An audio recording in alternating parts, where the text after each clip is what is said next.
Nicola Mandolesi, 83esimo comandante della Brigata Pozzolo del Friuli, una carriera pluridecorata che viene così impreziosita ulteriormente da questo nuovo grado. Sì, per me è un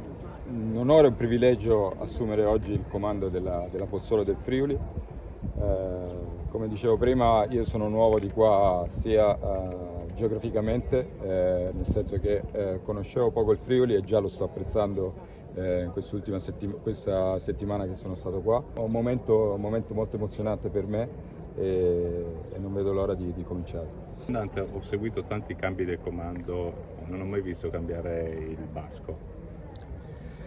Sì, non nascondo che io la mia storia, penso la conosciate, io ho militato sempre all'interno della Folgore, al di là di vari incarichi in and out, fuori e dentro dalla Brigata Folgore.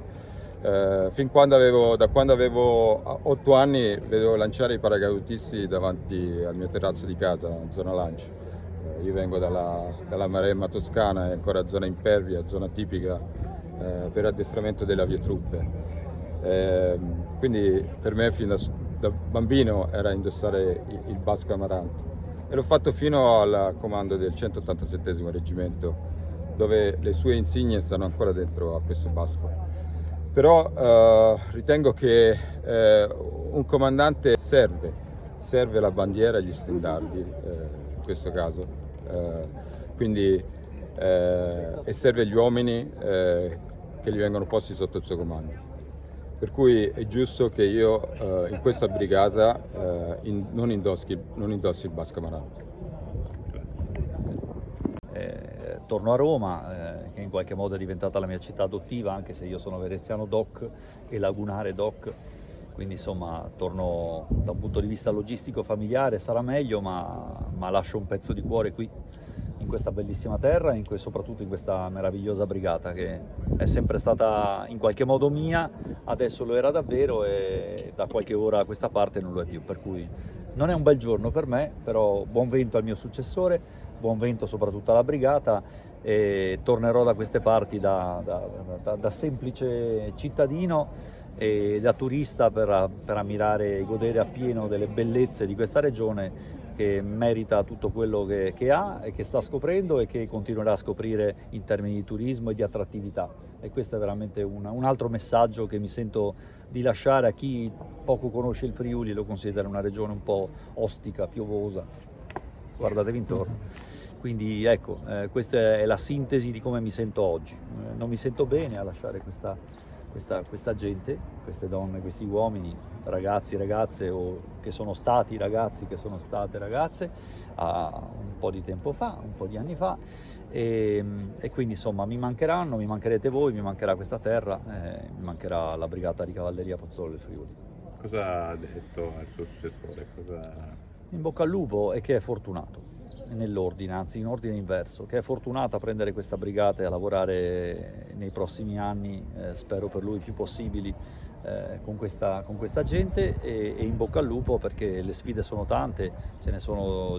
continuamente di nuove, che sia in Italia o all'estero, che sia in ordine pubblico piuttosto che in addestramento militare puro, diciamo così, però le sfide sono tante e le difficoltà sono tante, come lui stesso ha detto nel suo discorso, ben conscio di quello che l'attende, ma che le soddisfazioni sono proporzionali alla difficoltà delle sfide. Più sono difficili, più soddisfazioni ti porta a casa e più take away, come piace dire agli anglofili, si porterà a casa da questa esperienza che lo arricchirà da un punto di vista umano e professionale, così come ha arricchito me infinitamente sotto tutti e due i punti di vista. Quindi questo detto, non che avesse bisogno del mio augurio, però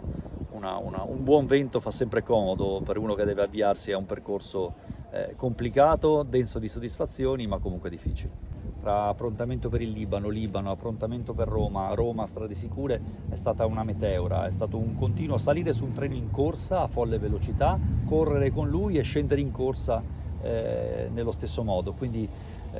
se dovessi scegliere, devo dire che l'esperienza libanese ha cementato ulteriormente, perché 24 ore su 24, 7 mesi sempre assieme, chiusi in un compound, se non quando uscivamo per attività operative, cementa il legame con le donne e con gli uomini che ho avuto il privilegio di comandare e che ho avuto il privilegio di guidare in Libano, per cui se proprio dovessi, ma veramente una forzatura, scegliere un momento, un periodo che è stato particolarmente toccante, direi l'esperienza in Libano con la brigata, che peraltro era al suo 6º turno in quella terra ed è la brigata che c'è stata più spesso e che ha legami maggiormente forti con la popolazione locale. Prova ne sia che il console onorario italiano a Tiro, Ahmad Seclawi, è venuto qui per testimoniare la vicinanza del Libano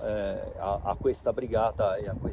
questi uomini e queste donne che tanto onore si sono fatti in quella terra.